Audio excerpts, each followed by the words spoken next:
60대 여성의 가장 위험한 순간이 언제인지 아세요? 모든 것을 포기하고 체념할 때가 아닙니다. 진짜 위험한 순간은 자신이 아직 여자라는 걸 깨달아 버릴 때입니다. 한미선, 60살.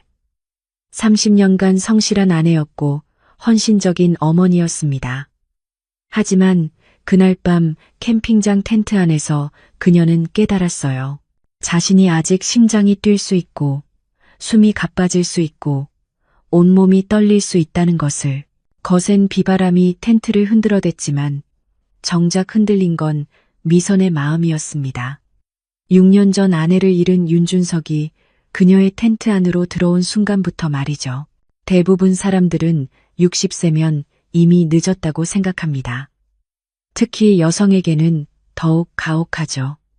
하지만 미선의 이야기는 그 편견을 완전히 뒤바꿔버립니다. 이 모든 일은 남편의 스마트워치에서 울린 한 통의 알림에서 시작됐거든요. 한미선은 60의 나이에도 매일 아침 남편 기석의 아침을 차려주고 오후에는 구립도서관에서 파트타임으로 일하며 평범한, 아니, 투명한 일상을 보내고 있었습니다. 투명하다는 표현이 과할까요? 전혀 그렇지 않습니다. 아들과 딸 두 자녀는 모두 독립해 각자의 삶을 살고 있었고 서울 외곽의 작은 아파트에서 남편과 단둘이 지내는 생활이 벌써 10여 년째였거든요. 하지만 단둘이라는 말도 사실 정확하지 않았습니다. 몸은 한 공간에 있었지만 마음은 서로 다른 세상에 살고 있었으니까요. 그날도 평소와 다름없는 저녁이었어요. 미선은 혼자 먹은 저녁을 정리한 후 소파에 앉아 TV를 보고 있었습니다. 기석은 어디선가 또 늦은 귀가를 하고 있었죠. 요즘 들어 더욱 잦아진 패턴이었어요. 그때 식탁 위에 놓인 기석의 스마트워치에서 알림음이 반복적으로 울렸습니다. 삐삐삐삐. 이걸 두고 갔네. 남편이 두고 간 시계를 보며 혹시 중요한 연락일까 싶어 화면을 들여다본 순간 미선의 얼굴이 순식간에 굳어졌어요. 서초구 모텔 체크아웃 완료. 단 6글자. 하지만 미선의 30년 결혼 생활을 송두리째 흔들어버린 6글자였습니다. 미선은 그 짧은 문구를 몇 번이고 다시 읽었습니다. 혹시 내가 잘못 본 건 아닐까? 아니면 사업상 필요한 일일까? 하는 생각이 머릿속을 맴돌았어요. 하지만 가슴 한편으로는 이미 예감하고 있었던 일이었는지도 모릅니다. 최근 몇 달 동안 느꼈던 이상한 기류들. 평소보다 늦어진 귀가 시간, 새로운 향수 냄새, 그리고 점점 줄어든 대화. 퍼즐 조각들이 하나씩 맞춰지기 시작했어요. 저녁 10시가 넘어서야 돌아온 기석에게 미선은 조심스럽게 물었어요. 여보, 오늘 다른 곳에 갔었어요? 뭔 소리야. 일이 바빠 죽겠구만. 기석은 태연하게 대답했지만 미선의 눈에는 그의 표정에서 미묘한 변화가 포착됐습니다. 평소보다 조금 더 신경 쓴 듯한 옷차림새, 어제까지 없던 향수 냄새까지요. 그럼 이 메시지는 뭐예요? 미선이 스마트워치를 보여주자 기석의 얼굴이 잠깐 굳어졌습니다. 하지만 곧 웃으며 손을 휘저었어요. 아, 그거? 오늘 사업 파트너랑 늦게까지 회의하다가 술 마시고 못 들어와서 잠깐 쉬었던 거야. 요즘 중고차 시장이 어려워서 투자건으로 바쁘거든. 기석은 능숙하게 둘러댔지만 미선은 이미 확신하고 있었습니다. 결혼 30여 년 동안 함께 살아온 사람의 거짓말을 어떻게 모를 수 있겠어요. 그날 이후 미선은 조용히 관찰하기 시작했습니다. 기석의 행동 패턴, 외출 시간, 심지어 옷장 정리까지요. 그리고 발견한 것들이 하나둘씩 쌓여갔어요. 평소보다 외모에 신경을 많이 쓰고 있었고 새로운 향수도 몇 개 샀더군요. 무엇보다 미선과의 대화는 점점 줄어들고 집에 있을 때도 대부분 휴대폰만 들여다보고 있었습니다. 젊은 시절 애매했던 외도 의혹 이후 이런 일이 생기면 미선은 예민해졌어요. 하지만 이번에는 달랐습니다. 예감이 확신으로 바뀌는 결정적인 순간이 찾아왔거든요. 결정적인 순간은 일주일 후에 왔어요. 미선이 도서관 일을 마치고 집으로 돌아가는 길에 우연히 서초동을 지나게 됐습니다. 그런데 호텔 로비에서 나오는 기석의 모습이 눈에 들어왔어요. 혼자가 아니었습니다. 자신보다 훨씬 젊어 보이는 여성과 손을 잡고 있었죠. 미선은 그 자리에서 움직일 수 없었습니다. 머리가 하얗게 되면서 다리에 힘이 빠졌어요. 지나가는 사람들의 시선이 느껴졌지만 그것조차 신경 쓸 여력이 없었습니다. 30년 전 결혼식 날 서로 손을 잡고 걸었던 그 추억이 뇌리를 스쳤어요. 그때의 기석은 자신만을 바라봤는데 지금은 다른 여자의 손을 잡고 있었습니다. 눈앞에서 봐버린 충격적인 장면에 마음이 쉽게 진정되지 않았습니다. 집으로 돌아온 미선은 소파에 털썩 주저앉았어요. 30여 년의 결혼 생활이 한순간에 무너지는 기분이었습니다. 그동안 느꼈던 외로움, 무시당한다는 기분, 투명인간 같다는 생각들이 모두 현실이었던 거죠. 거실 벽에 걸린 가족 사진이 눈에 들어왔어요. 아이들이 어렸을 때 찍은 사진이었는데 그때의 기석은 분명히 자신을 사랑하는 눈빛으로 바라보고 있었거든요. 언제부터였을까? 언제부터 우리가 이렇게 멀어진 걸까? 기석이 집에 돌아왔을 때도 미선은 아무 말하지 않았습니다. 대신 마음속으로 다짐했어요. 이제는 나도 내 삶을 살아야겠어. 60의 나이에도 아직 늦지 않았다는 생각이 들었습니다. 자녀들도 모두 독립했고 이제는 자신만을 위한 시간을 가져도 되지 않을까요? 그날 밤 미선은 오랜만에 자신의 인생에 대해 진지하게 생각해 봤습니다. 미선은 며칠 동안 집안에서만 지내며 깊은 생각에 잠겨 있었습니다. 도서관 일도 며칠 쉬었어요. 마음의 정리가 필요했거든요. 하루 종일 집안을 돌아다니며 자신의 흔적들을 찾아봤어요. 부엌 찬장에는 아이들이 어렸을 때 그려준 그림들이 고스란히 붙어 있었고 침실 서랍에는 기석과의 옛 편지들이 먼지를 뒤집어 쓰고 있었습니다. 내가 이 집에서 뭘 하며 살았나? 30년 동안 누군가의 아내, 누군가의 어머니로만 살았던 것 같았어요. 정작 한미선으로서의 삶은 어디에 있었을까요? 그런데 셋째 날 오후 오랜 친구인 신명주에게서 전화가 걸려왔습니다. 미선아, 요즘 왜 이렇게 연락이 안 돼? 혹시 몸이라도 아픈 거야? 신명주는 미선과 같은 나이로 미용실을 운영하고 있었어요.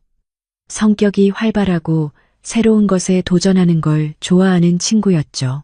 아니야, 그냥 좀 복잡한 일이 있어서. 미선의 목소리에서 뭔가 이상함을 감지한 명주는 바로 달려왔습니다. 30년 지기 친구의 직감이었어요. 야, 한미선. 무슨 일인지 다 말해봐. 명주 앞에서 미선은 더 이상 참을 수 없었어요. 그동안 혼자 삼켜왔던 모든 것들을 쏟아냈습니다. 기석의 외도, 그동안 느꼈던 외로움, 투명인간 같았던 결혼 생활까지요. 30년 동안, 정말 30년 동안 나는 뭘 한 거지? 애들 키우고, 밥하고, 빨래하고, 그게 다야. 눈물이 주르륵 흘러내렸어요. 명주는 한참 동안 미선의 이야기를 들어준 후 단호하게 말했어요. 미선아, 이제 그만해. 너도 네 인생 살아야지. 언제까지 그런 남자 때문에 움츠러들고 있을 거야? 그래도 애들 생각하면. 애들이 뭐야? 다 30 넘어서 각자 잘 살고 있잖아. 오히려 엄마가 이렇게 우울해하는 게 더 걱정될 거야. 명주는 잠시 생각하더니 갑자기 눈이 반짝였어요. 그러고 보니까 내가 요즘 캠핑 동호회에 나가고 있거든. 거기 사람들 정말 좋아. 나이도 우리랑 비슷하고 다들 인생 이모작을 즐기고 있어. 너도 한번 나가볼래? 캠핑이라니 나는 그런 거 해본 적도 없는데. 그게 뭐 어려워? 처음엔 다 초보자야. 나도 몇 달 전에 시작했는데 정말 재미있어.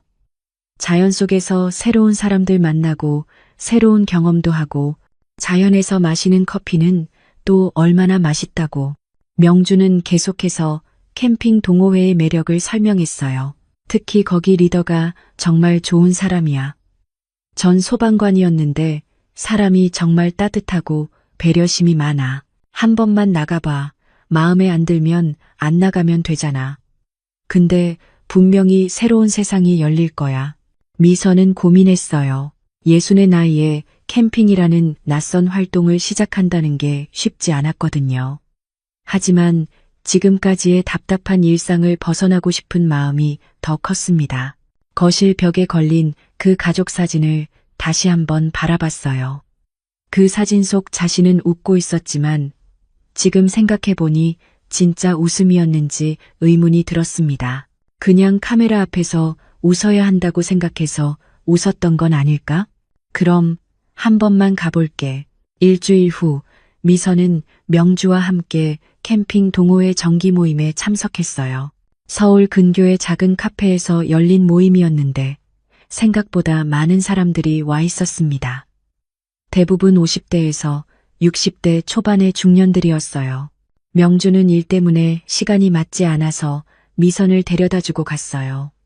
아쉬운 마음을 뒤로하고 미선이 혼자 용기 내어 모임에 참여했습니다. 안녕하세요. 처음 오셨죠? 저는 동호회 리더 윤준석입니다. 미선 앞에 나타난 남성은 64세 나이에도 건장한 체격을 유지하고 있었어요. 전 소방관이라는 이력 때문인지 든든하고 믿음직한 인상이었습니다. 한미선입니다. 명주가 소개해줘서 왔어요. 아, 명주 씨 친구시군요. 처음이 제일 어렵죠. 천천히 하시면 됩니다. 준석의 목소리는 따뜻했어요. 오랜만에 들어보는 다정한 말투에 기분이 좋았습니다. 기석과는 전혀 다른 느낌이었죠. 기석은 언제부터인가 미선에게 말할 때도 명령조나 귀찮다는 투였거든요. 모임에서는 다음 주말 캠핑 계획을 세우고 있었어요. 홍천 계곡의 한 캠핑장에서 1박 2일의 야영을 하기로 했습니다. 초보자분들을 위해 기본적인 장비는 저희가 준비해 드릴게요. 텐트 치는 방법, 로프 매는 법도 현장에서 가르쳐 드리고요. 준석은 미선을 보며 특별히 신경 써서 설명해 줬어요. 혹시 걱정되시는 부분이 있으시면 언제든 말씀해 주세요. 안전이 제일 중요하니까요.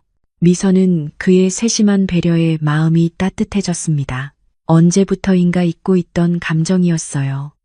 누군가 자신을 챙겨준다는 느낌, 소중하게 여겨진다는 기분 말이죠. 집에서는 존재 자체가 당연하게 여겨졌거든요. 밥을 해도, 빨래를 해도, 집안을 정리해도 그 모든 것들이 해야 하는 일로 취급될 뿐이었어요. 모임이 끝나고 집으로 돌아가는 길에 미선의 발걸음이 한결 가벼워져 있었습니다. 집에 도착했을 때 기석은 또 어디론가 나가고 없었어요. 하지만 이상하게 서운하지 않았습니다. 오히려 홀가분한 기분이었죠.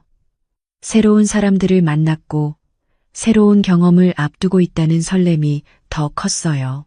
그날 밤 미선은 오랜만에 평안한 잠에 들었습니다. 꿈속에서는 푸른 자연과 따뜻한 사람들이 자신을 반겨주고 있었어요. 드디어 첫 캠핑날이 왔습니다. 미선은 새벽부터 잠이 오지 않아 일찍 일어났어요. 명주가 준비해준 등산복을 입고 거울을 보니 낯선 자신의 모습이 신기했습니다. 언제부터인가 외출할 때도 대충 입고 나갔는데 오늘은 왠지 설레는 마음에 조금 더 신경을 썼어요. 립스틱도 바르고 머리도 단정하게 정리했습니다. 60살에 무슨 꾸미기야. 스스로에게 쓴웃음을 지었지만 마음 한편으로는 오랜만에 느끼는 설렘이 나쁘지 않았어요. 홍천 계곡 캠핑장에 도착하니 이미 여러 명의 동호회 회원들이 와서 텐트를 치고 있었습니다. 색색의 텐트들이 초록빛 잔디 위에 늘어서 있는 모습이 마치 동화 속 한 장면 같았어요. 미선 씨, 여기 오세요. 처음이니까 평평하고 바람이 덜 한 자리로 잡아드릴게요. 준석이 미선을 위해 미리 좋은 자리를 확보해뒀습니다. 그의 세심한 배려의 미소는 고마운 마음이 들었습니다. 감사해요. 근데 정말 괜찮을까요? 한 번도 해본 적이 없어서 텐트 치는 건 어렵지 않아요. 차근차근 따라해 보세요. 준석은 무릎을 굽히고 앉아서 천천히 설명해 줬어요. 텐트 폴대를 어떻게 연결하는지, 로프는 어떻게 매는지까지 하나하나 보여주며 가르쳐 줬습니다. 이쪽 폴은 바람 방향에 맞춰야 해요. 그래야 흔들리지 않거든요. 미선은 그의 손 움직임을 유심히 지켜봤어요. 소방관 시절의 흔적인 듯한 굳은 살이 박인 손이었지만 놀랍도록 섬세했습니다. 제가 해볼게요. 미선은 떨리는 손으로 로프를 잡았어요. 평생 해보지 않았던 일이라 손가락이 제대로 움직이지 않았습니다. 매듭을 만들어도 자꾸 풀어지고 로프가 엉키기도 했어요. 몇 번 실패하자 주변에서 지켜보던 다른 회원들이 도와주려고 했지만 준석이 손을 저었어요. 천천히 하세요. 처음엔 누구나 서툴러요. 실패해도 괜찮습니다. 그의 목소리에는 재촉하는 기색이 전혀 없었어요. 오히려 격려와 인내심이 가득했습니다. 미선은 땀을 흘리며 계속 시도했습니다. 집에서라면 기석이 벌써 짜증을 냈을 거예요. 뭐 이런 것도 못해 하면서 말이죠. 하지만 준석은 달랐습니다. 미선이 실수할 때마다 괜찮다, 다시 해보자라며 응원해줬어요. 마침내 마지막 매듭을 완성했을 때 준석이 미소를 지으며 고개를 끄덕였습니다. 처음 치고는 정말 훌륭합니다. 저도 처음엔 이것보다 못했거든요. 그 한마디에 미선의 가슴이 뭉클해졌어요. 언제부터인가 누군가에게 칭찬받는 일이 없었거든요. 오히려 집에서는 뭘 해도 당연하게 여겨지거나 지적만 받았는데 여기서는 작은 성취도 인정해준다는 느낌이었습니다. 해가 지면서 저녁 준비가 시작됐어요. 각자 준비해온 음식을 나눠 먹으며 캠프파이어를 둘러싸고 앉았습니다. 오랜만에 느끼는 자유로운 분위기였어요. 미선 씨는 어떻게 캠핑을 시작하게 되셨어요? 한 회원이 물었습니다. 그냥 새로운 것을 해보고 싶어서요. 지금까지 너무 집에만 있었던 것 같아서. 미선은 조심스럽게 대답했어요. 사실 남편의 외도 때문이라고 말할 수는 없었거든요. 좋은 선택이세요. 자연 속에 있으면 마음이 정말 편해져요. 준석이 따뜻하게 말했습니다. 저도 아내를 잃고 나서 한동안 집에만 틀어박혀 있었는데 캠핑을 하면서 다시 살아있다는 느낌을 받았거든요. 그의 솔직한 고백에 미선은 마음이 짠해졌어요. 이 사람도 상처가 있구나 싶었습니다. 힘드셨겠어요. 처음엔 그랬죠. 하지만 이렇게 좋은 사람들을 만나게 되니까 괜찮아졌어요. 준석이 미선을 바라보며 말했습니다. 그 눈빛에 뭔가 특별한 의미가 담겨 있는 것 같았어요. 캠프파이어의 주황빛이 준석의 얼굴을 따뜻하게 비추고 있었습니다. 미선은 자신도 모르게 그의 얼굴을 자세히 바라보고 있었어요. 거칠지만 선한 인상, 그리고 슬픔을 이겨낸 사람만이 가질 수 있는 깊이 있는 눈빛. 그런데 갑자기 하늘에 먹구름이 몰려오기 시작했습니다. 바람도 점점 거세져서 텐트들이 흔들리기 시작했어요. 날씨가 갑자기 변하네요. 모두 텐트 고정 상태 다시 한번 확인해 주세요. 준석의 목소리가 캠핑장에 울려 퍼졌습니다. 전 소방관다운 침착함과 리더십이 느껴졌어요. 미선 씨, 혹시 팩이 느슨한 것 같은데 다시 한번 확인해 볼까요? 준석이 미선의 텐트로 달려왔습니다. 정말로 바람에 텐트가 들썩이고 있었어요. 로프가 헐거워져서 위험한 상태였습니다. 아, 어떻게 해야 해요? 괜찮아요. 같이 고쳐봅시다. 두 사람은 함께 텐트를 다시 고정했습니다. 준석이 텐트를 손으로 지탱하는 동안 미선이 팩을 깊숙이 밀어 넣었어요. 바람이 거세게 불어서 머리카락이 날렸지만 오히려 짜릿한 기분이 들었습니다. 뭔가를 함께 해결해 나간다는 느낌이 새로웠어요. 해냈다. 팩이 단단히 밝히자 미선이 소리쳤어요. 준석도 웃으며 엄지손가락을 치켜 세웠습니다. 이런 것도 다 추억이에요. 처음 캠핑에서 폭풍우를 만나다니 정말 특별한 경험이죠. 그때 정말로 비가 쏟아지기 시작했습니다. 굵은 빗방울이 얼굴에 떨어지자 모든 회원들이 각자의 텐트로 피했어요.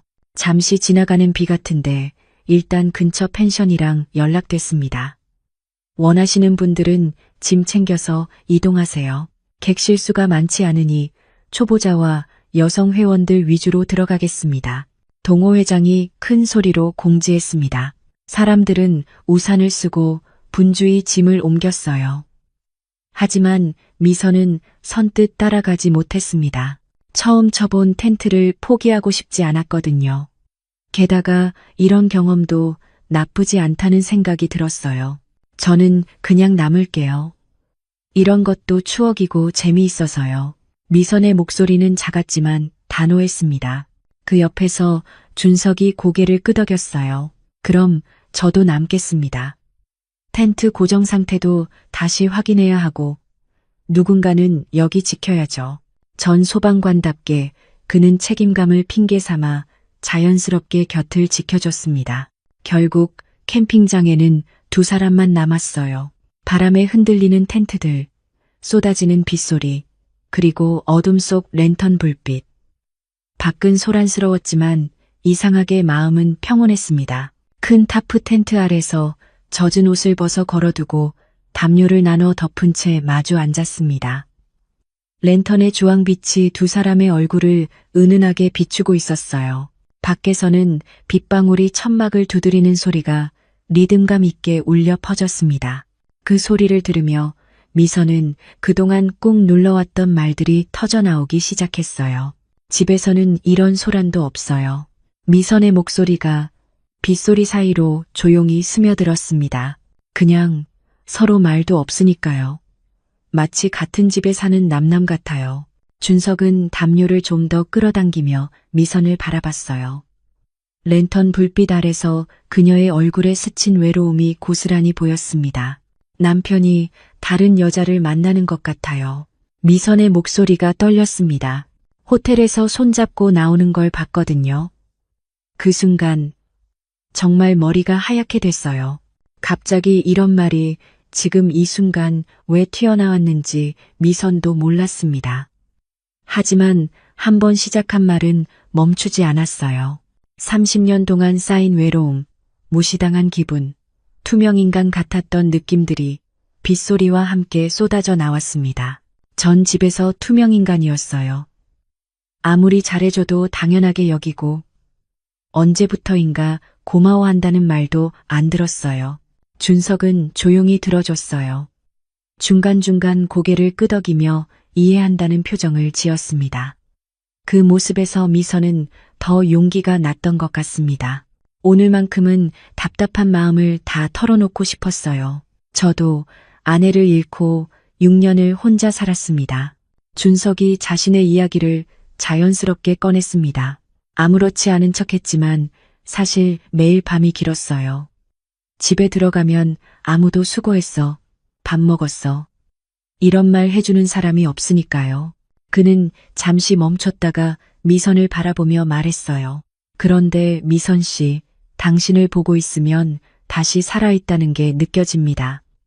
사실은 처음 뵀을 때부터 자꾸 신경이 쓰이더라고요.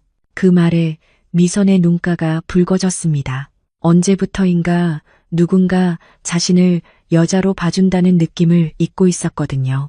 집에서는 그냥 애들 엄마, 남편 뒷바라지하는 사람 정도로만 취급받았으니까요.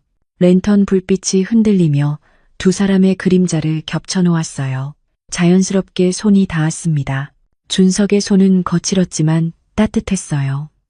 소방관 시절의 흔적인 듯한 굳은 살이 만져졌습니다. 미선의 손가락이 살짝 떨렸고 준석은 그 떨림을 느꼈어요. 이러면 안 되는데 미선이 속삭이듯 말했지만 손은 빠져나오지 않았습니다. 오히려 준석의 손을 더 꽉 잡았어요.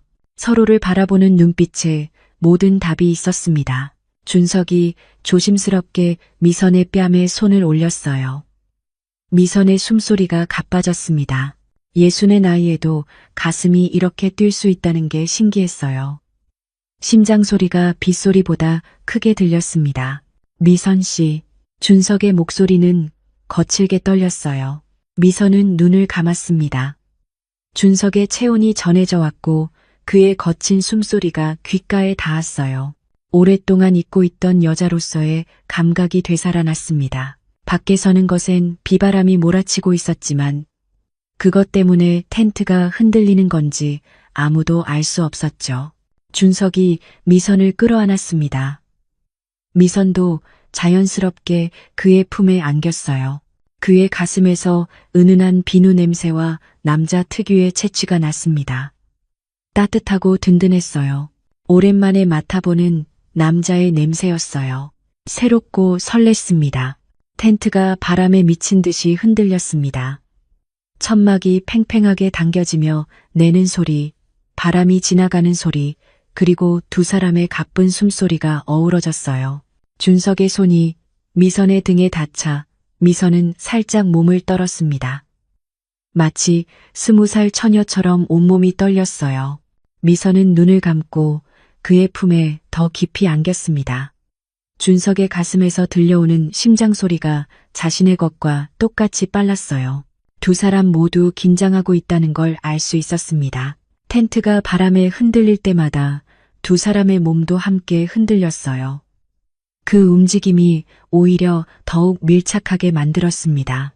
미선은 자신의 몸이 이렇게 반응할 수 있다는 게 놀라웠어요. 준석의 거친 손이 미선의 뺨을 어루만졌습니다. 소방관 시절의 흔적인 굳은 살이 살짝 거칠었지만 그 촉감이 오히려 더 생생하게 느껴졌어요. 미선의 뺨이 붉게 달아올랐습니다. 정말 괜찮으신가요? 준석이 조심스럽게 물었어요. 미선은 대답 대신 그의 손을 자신의 손으로 덮었습니다.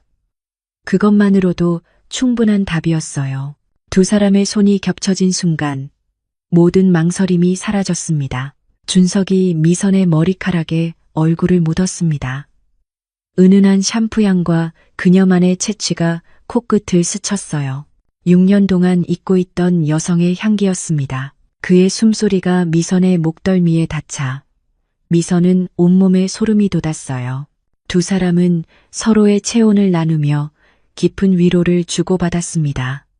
30여 년 동안 무시당했던 상처, 6년 동안의 외로움이 서로의 따뜻함으로 치유되는 느낌이었어요.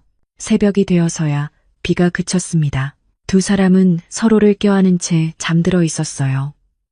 랜턴은 언제인지 꺼져 있었고 텐트 밖으로는 새벽 공기가 상쾌하게 흘러들어왔습니다. 미선이 먼저 눈을 떴어요. 준석의 품에 안겨있는 자신의 모습이 낯설면서도 자연스러웠습니다. 죄책감보다는 살아있다는 느낌이 더 컸어요. 가슴속 깊은 곳에서 뭔가 뜨거운 것이 꿈틀거렸습니다. 준석의 고른 숨소리가 들려왔어요. 잠든 그의 얼굴은 평화로워 보였습니다. 미선은 조심스럽게 그의 얼굴을 바라봤어요. 이 사람이 자신에게 새로운 삶을 선물해 준 것 같았습니다. 아침 햇살이 텐트를 비추기 시작했습니다. 어젯밤 폭풍우가 거짓말처럼 맑은 하늘이 펼쳐져 있었어요. 새로운 하루의 시작이었고 두 사람에게는 새로운 인생의 출발점이었습니다. 하지만 현실은 그리 호락호락하지 않았어요. 야영에서 돌아온 지 며칠이 지났지만 미선의 마음은 여전히 들떠 있었습니다. 거울을 볼 때마다 자신의 얼굴이 한결 밝아진 것 같았어요. 도서관에서 일할 때도 자꾸 그날 밤이 떠올랐습니다.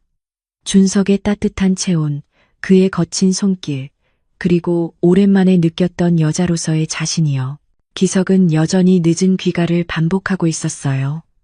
예전 같았으면 서운하고 외로웠을 텐데 이상하게 마음이 편했습니다. 오히려 혼자 있는 시간이 소중하게 느껴졌어요. 준석에게서 온 문자 메시지를 읽으며 혼자 미소 짓는 시간들이었거든요. 그런데 사흘째 되는 날, 동호회 온라인 카페에 새로운 게시물이 올라왔어요. 지난 캠핑에서 찍은 사진들이었습니다. 회원들의 즐거운 모습들이 가득했는데 그 중에 미선과 준석이 함께 텐트를 고정하며 웃고 있는 사진이 크게 올라와 있었어요. 사진 속 두 사람은 정말 자연스러워 보였습니다. 준석이 미선의 손을 잡고 로프 매는 법을 가르쳐주는 모습, 미선이 그를 바라보며 환하게 웃는 표정까지요. 보는 사람이면 누구든 좋은 사이라는 걸 알 수 있을 정도였어요. 회원들은 댓글로 농담을 섞어가며 반응했습니다. 좋은 짝이네요. 보기 좋아요. 캠핑의 묘미죠. 같은 말들이었어요. 미선은 그 댓글들을 보며 가슴이 철렁했습니다. 혹시 누군가 알아볼까봐 걱정되었거든요. 며칠 후 미선의 걱정이 현실이 되었어요. 기석의 직장 후배인 김대리가 그 사진을 우연히 보게 된 거였습니다. 김대리는 등산을 좋아해서 여러 캠핑 관련 카페를 둘러보곤 했거든요. 그는 기석에게 장난스럽게 물었어요. 혹시 형수님이 캠핑 동호회 하시나요? 기석은 고개를 갸우뚱거렸습니다. 자신의 아내가 캠핑 같은 걸 할 줄도 모른다고 생각했거든요. 하지만 김대리가 휴대폰 화면을 보여주자 얼굴이 굳어졌어요. 분명히 미선이었습니다. 그런데 낯선 남자와 함께 있었어요. 그것도 꽤 친밀해 보이는 모습으로요. 기석은 미선이 1박 2일로 캠핑을 다녀온 사실조차 몰랐습니다. 그만큼 미선에게 관심이 없었죠. 김대리는 그 남자가 동호회 리더인 것 같다고 말했어요. 전 소방관이라고 소개되어 있더라고 덧붙였습니다. 기석은 휴대폰을 받아 사진을 자세히 들여다봤어요. 미선의 표정이 집에서 보던 것과 전혀 달랐습니다. 밝고 생기가 넘쳤어요. 언제부터 이런 표정을 지을 수 있었던 걸까? 그날 저녁, 기석이 집에 일찍 돌아왔어요. 평소보다 훨씬 이른 시간이었습니다. 미선은 저녁 준비를 하며 의아해했어요. 기석의 목소리가 평소와 달랐습니다. 뭔가 날카로운 구석이 있었어요. 요즘 왜 이렇게 화장하고 나가? 어디 가는 거야? 기석이 물었습니다. 미선은 그냥 친구들이랑 가끔 만난다고 대답했어요. 기석은 계속 추궁했습니다. 혹시 산에도 가느냐고. 명주가 캠핑 동호회에 나가자고 해서 한두 번 따라갔어요. 미선이 답하자 기석이 휴대폰을 내밀었어요. 미선은 그 화면을 보는 순간 온몸에 힘이 빠졌습니다. 준석과 함께 있는 자신의 모습이 선명하게 찍혀 있었거든요. 이 남자가 누구야? 꽤 친해 보이던데? 기석이 목소리를 높였어요. 미선은 어떻게 대답해야 할지 몰랐습니다. 거짓말을 하자니 양심이 찔렸고 사실을 말하자니 상황이 복잡해질 것 같았어요. 동호회의 리더이자 초보자를 가르쳐 주시는 분이에요. 미선이 설명했지만 기석은 믿지 않았습니다. 가르쳐 준다고 이렇게 웃어? 나를 바보로 봐? 기석이 소리를 질렀어요. 미선은 움츠러들었지만 동시에 화가 났어요. 자신은 다른 여자와 호텔에 들어가면서 왜 자신에게만 이런 식으로 대하는 걸까요? 미선이 용기를 내어 말했어요. 당신이야말로 뭐하고 다니는지 모르겠네요. 서초동 호텔 말이에요. 기석의 얼굴이 순간 굳어졌어요. 나도 내 인생이 있어요. 더 이상 투명인간으로 살고 싶지 않다고요. 미선이 떨리는 목소리로 말했습니다. 기석은 할 말을 잃고 휴대폰만 들여다봤어요. 그날 밤 두 사람은 서로 말을 하지 않았습니다. 30년 결혼 생활의 균열이 더 이상 감출 수 없을 만큼 벌어진 순간이었어요. 미선은 준석에게 문자를 보냈어요. 사진이 온라인에 올라와서 남편이 알게 됐어요. 조심해야 할 것 같아요. 준석의 답장은 금세 왔어요. 걱정하지 말아요. 사진은 금방 잊힐 거예요. 미선 씨가 힘들어하는 모습을 보고 싶지 않아요. 그 문자를 읽으며 미선은 눈물이 났습니다. 기석과는 정반대였어요. 준석은 자신을 걱정해주고 있었거든요. 미선은 그날 밤 확실히 깨달았습니다. 자신이 이렇게 두근거리는 감정을 멈출 수는 없다는 것을요. 단순한 호감이 아니라 진짜 삶의 에너지를 되찾은 기분이었습니다. 더 이상 숨어서 살고 싶지 않았어요. 기석과의 갈등 이후 며칠 동안 집안 분위기는 얼어붙어 있었습니다. 서로 말을 섞지 않은 채 각자의 일상을 보내고 있었어요. 미선은 도서관에서 일하며 마음을 달래려 했지만 쉽지 않았습니다. 준석과의 관계를 계속 이어가야 할지 아니면 가정을 위해 포기해야 할지 고민이 깊어졌어요. 그런 어느 날 오후 32 된 딸 지연이 집에 들렀습니다. 지연은 결혼한 지 5년째로 남편과 함께 서울 강남에서 살고 있었어요. 평소에는 한 달에 한두 번 정도 들르곤 했는데 오늘은 오랜만에 찾아왔습니다. 엄마, 웬일로 집이 이렇게 조용해요? 아빠는 어디 가셨어요? 지연이 물었어요. 미선은 남편이 일찍 나갔다고 대답했습니다. 사실 기석은 며칠째 집에서 거의 얼굴을 보기 어려웠어요.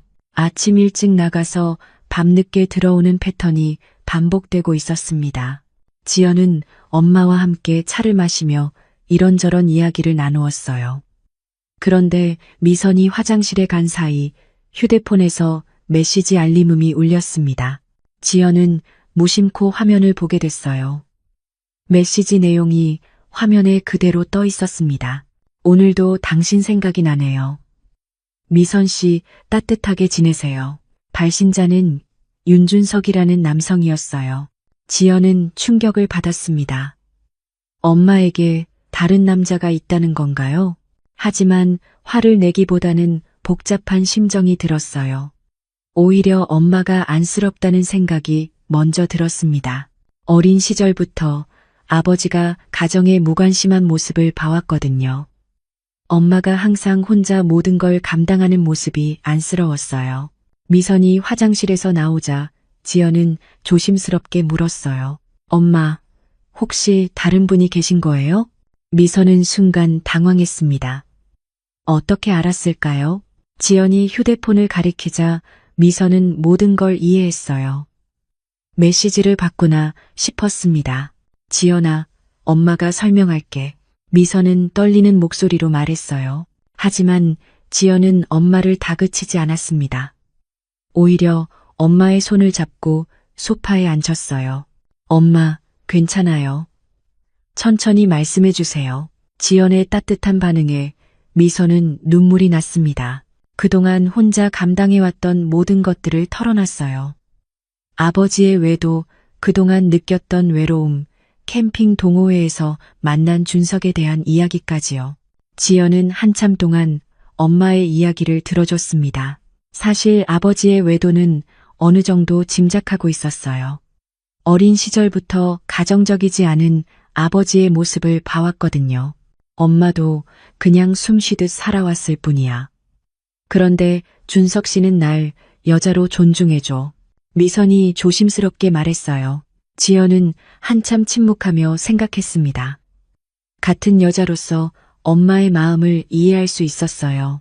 지연은 갑자기 엄마의 손을 꽉 잡고 말했습니다. 엄마, 평생 참기만 하면서 살았잖아요. 이제는 엄마 인생을 사세요.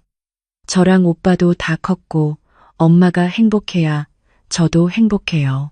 그 말에 미선은 눈물이 터졌어요. 딸의 위로와 지지 덕분에 그동안 숨겨왔던 죄책감이 조금씩 풀리는 느낌이었습니다. 나도 내 인생을 살 수 있구나 하는 희망이 생겼어요. 지연은 계속해서 엄마를 격려했습니다. 같은 여자로서 엄마가 행복하길 바라요. 엄마가 이렇게 밝아진 모습은 정말 오랜만에 봐요. 그분이 엄마를 행복하게 해주신다면 저는 엄마 편이에요. 지연의 말에 미선은 더욱 울컥했어요. 자식이 이렇게 자신을 이해해준다는 게 고마웠습니다. 딸과의 대화 이후 미선은 마지막으로 기석과 진지하게 대화해보기로 결심했어요. 30여 년의 결혼 생활을 그냥 포기하기는 아쉬웠거든요. 며칠 동안 미선은 기석과 진지하게 대화할 기회를 만들려고 노력했습니다. 하지만 기석은 여전히 일찍 나가서 늦게 들어오는 패턴을 반복했어요. 미선은 용기를 내어 기석이 좋아하는 음식을 준비했어요. 등갈비찜과 된장찌개, 그리고 정성스럽게 만든 반찬들로 상을 차렸습니다. 예전에 신혼 시절 자주 해주던 메뉴들이었어요. 저녁 식탁에서 미선은 조심스럽게 입을 열었습니다. 여보, 우리 다시 대화해봐요. 난 아직 이 가정을 지키고 싶어요. 미선의 목소리는 떨렸지만 진심이 담겨 있었어요.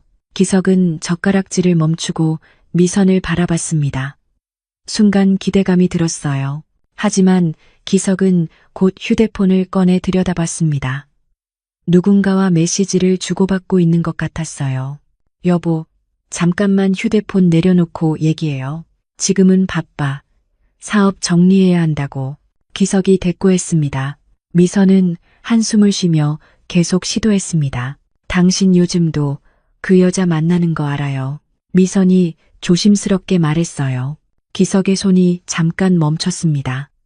하지만 곧 태연한 척하며 대답했어요. 괜한 의심하지 마라. 나도 내 인생이 있다고. 그 말에 미선의 가슴이 철렁했어요. 나도 내 인생이 있다니. 그럼 가족은 뭐란 말인가요? 그럼 우리 가족은 뭐예요? 30여 년을 함께 살았는데 기석은 여전히 휴대폰에서 눈을 떼지 않았어요. 오히려 짜증스러운 표정을 지었습니다. 미선은 마지막으로 애원하듯 말했습니다. 여보, 정말 마지막이에요. 우리 다시 시작해봐요. 그 사람 정리하고 제대로 대화하고 서로 존중하면서 살아가요. 하지만 기석의 반응은 차갑기만 했어요. 무슨 드라마, 대사 같은 소리 하냐고. 나이 들어서 감상적이 됐네. 그리고는 자리에서 일어나 또 어디론가 나가버렸어요. 미선은 혼자 남은 식탁에서 눈물을 흘렸습니다. 정성스럽게 준비한 음식들이 그대로 남아 있었어요. 기석은 몇 숟가락 먹지도 않고 나가버렸습니다. 그 순간 미선은 모든 걸 포기했어요. 이 사람은 변하지 않는다. 내가 붙잡아도 여기에는 내가 있을 자리가 없다. 더 이상 애써도 소용없다는 걸 깨달았습니다. 미선은 마음을 정리할 겸 혼자 여행을 떠나기로 결심했어요. 이혼을 결심하고 있는 이 와중에는 마음이 너무 복잡했거든요.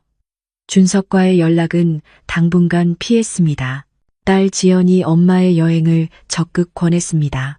혼자만의 시간을 가지며 마음을 정리하세요. 오빠에게도 얘기해뒀으니까 걱정하지 말아요. 미선이 선택한 행선지는 남해 바닷가였어요. 오래전부터 가고 싶었지만 기석과는 한 번도 가보지 못한 곳이었습니다. 기석은 바다를 별로 좋아하지 않았거든요. 항상 골프장이나 도시 근처의 리조트만 선호했어요. 남해로 가는 길은 생각보다 멀었습니다. 버스를 2번 갈아타고 도착한 바닷가는 정말 아름다웠어요. 푸른 바다와 하얀 모래사장, 그리고 한적한 분위기가 마음을 편안하게 해줬습니다. 미선은 바닷가 근처의 작은 야영지를 찾았어요. 캠핑 동호회에서 배운 게 도움이 됐습니다. 혼자서도 간단한 텐트 정도는 칠 수 있게 됐거든요. 물론 아직 서툴렀지만 차근차근 해나갔어요. 오후 늦게 텐트를 다 치고 나니 성취감이 들었습니다. 혼자서도 이런 일을 해낼 수 있다는 게 신기했어요. 60의 나이에도 새로운 도전을 할 수 있다는 자신감이 생겼습니다. 해가 지기 시작하자 바다가 더욱 아름다워졌어요. 노을이 바다를 붉게 물들이는 모습이 장관이었습니다. 미선은 모래사장에 앉아 그 풍경을 바라보며 마음을 정리했어요. 30여 년의 결혼 생활이 주마등처럼 스쳐 지나갔습니다. 신혼 시절의 달콤했던 추억들, 아이들을 키우며 힘들었던 시절들, 그리고 점점 멀어져간 부부관계까지요. 이제는 정말 끝이야. 그런데 저녁 무렵 미선은 낯익은 목소리를 들었어요. 누군가 캠핑 장비를 정리하며 혼잣말을 하고 있었습니다. 그 목소리가 너무 익숙해서 돌아봤더니 정말 놀라운 일이 벌어졌어요.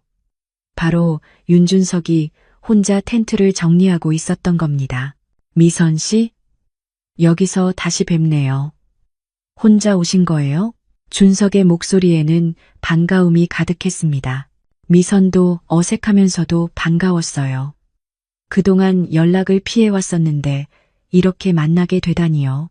네, 혼자예요. 마음을 정리하고 싶어서 왔어요. 저도 혼자 왔어요. 요즘 마음이 복잡해서 미선 씨 생각도 많이 하고 있었거든요. 두 사람은 잠시 어색한 침묵이 흘렀어요. 그동안 서로 연락을 주고받지 않았던 시간들이 어색함을 만들었습니다. 하지만 서로를 보는 눈빛에는 여전히 따뜻함이 있었어요. 저녁이 되자 두 사람은 자연스럽게 함께 시간을 보내게 됐습니다. 준석이 간단한 저녁 음식을 준비해 왔다며 나눠 먹자고 제안했어요. 미선도 준비해온 과일과 차를 꺼냈습니다. 바닷가 모래사장에 작은 돗자리를 깔고 앉았어요. 파도 소리가 은은하게 들려오고 별들이 하나둘 나타나기 시작했습니다. 도시에서는 볼 수 없는 맑은 밤하늘이었어요. 미선 씨, 그동안 어떻게 지내셨어요? 준석이 조심스럽게 물었습니다. 미선은 잠시 망설이다가 솔직하게 말했어요. 남편과의 관계, 마지막 대화, 그리고 이혼을 결심하게 된 과정까지 모든 걸 털어놨습니다. 준석은 조용히 들어줬어요. 중간중간 고개를 끄덕이며 미선의 마음을 이해한다는 표정을 지었습니다. 힘드셨겠어요. 그래도 용기 있는 선택이라고 생각해요. 준석의 말에 미선은 위로가 됐어요. 누군가 자신의 결정을 지지해준다는 게 고마웠습니다. 두 사람은 밤늦게까지 대화를 나눴어요. 서로의 아픔과 고민들을 나누며 마음의 문을 열었습니다. 파도 소리와 바람 소리가 그들의 대화를 감싸주는 것 같았어요. 미선 씨, 이제라도 행복해지셔야죠. 당신은 충분히 행복할 자격이 있어요. 준석이 조용히 말했습니다. 미선은 그의 손을 조심스럽게 잡았어요. 이번에는 두려움도 죄책감도 없었습니다. 오히려 마음이 편안했어요. 저도 이제는 확신해요. 제 인생을 살고 싶다고. 두 사람은 서로를 바라보며 미소를 지었어요. 달빛이 비친 바닷가에서 두 사람은 오랜만에 다시 한번 서로를 끌어안으며 깊은 위로를 나눴습니다. 이번에는 황혼에도 새로운 불씨가 타오를 수 있음을 확신할 수 있었어요. 미선은 마음속으로 다짐했습니다. 60살에도 사랑은 찾아온다. 아니, 오히려 지금이 내 삶의 진짜 시작일지도 모른다. 새벽 바다는 고요하고 아름다웠습니다. 두 사람의 새로운 시작을 축복해주는 것 같았어요. 오늘의 사연 어떻게 들으셨나요? 끝까지 참고 살아가는 것이 옳았을까요? 아니면 미선처럼 이건 아니다 싶을 때 과감히 떠나는 것이 맞을까요? 여러분이라면 어떤 선택을 하셨을지 궁금합니다. 많은 사람들이 나이가 들면 이미 늦었다고 생각합니다. 특히 60대 여성에게는 더욱 가혹한 시선을 보내죠. 하지만 미선의 이야기는 보여줍니다. 사랑이 아니어도 괜찮습니다. 때로는 한 번의 진심은 멈춰버린 인생의 시계를 다시 움직이게 하거든요. 여러분의 새벽도 분명히 올 겁니다. 이번 이야기 공감하셨다면 주인공에게 힘이 되는 댓글 남겨주시고 여러분의 생각도 함께 나누어 주세요. 여러분의 한마디가 다음 이야기를 만들어가는 큰 힘이 됩니다. 오늘도 행복한 하루 되세요.